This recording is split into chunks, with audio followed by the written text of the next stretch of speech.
C'eravamo tanto amati. Sembra essersi un po' incrinato il rapporto tra i sindaci d'Italia e i cittadini. 6 su 10 perdono posizione.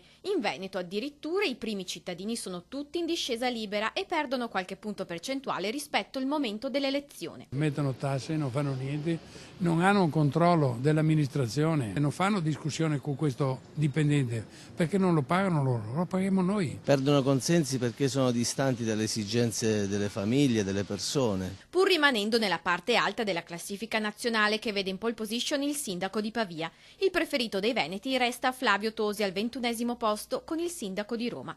Lo segue Giovanni Manildo al numero 36. Fresco di elezione a giugno con la 55,50% dei consensi, dopo 6 mesi lo voterebbe ancora il 54% dei cittadini. Leggo questo sondaggio come qualcosa di fisiologico, ma come anche uno stimolo per andare avanti e concretizzare le promesse. Un punto e mezzo in meno sul quale pesano forse i primi provvedimenti antismog di pedonalizzazione. L'aria nuova era rifatta da sempre un po' alla testa, ci si deve abituare. In generale la rassegna della Governance Poll 2013 del Sole 24 Ore mette un po' tutti in discussione. Aumenta l'erosione del consenso dei sindaci, stretti soprattutto tra crescenti difficoltà di bilancio e le nuove tasse locali che certo non li aiutano. Penso che ormai la politica abbia perso tutti i valori, tutta la credibilità che prima poteva avere. E a loro volta secondo me sono anche in difficoltà perché qui patti di stabilità è tutto. È un momento un po' difficile un po' per tutti, anche perché le risorse economiche sono molto limitate. Responsabilizzare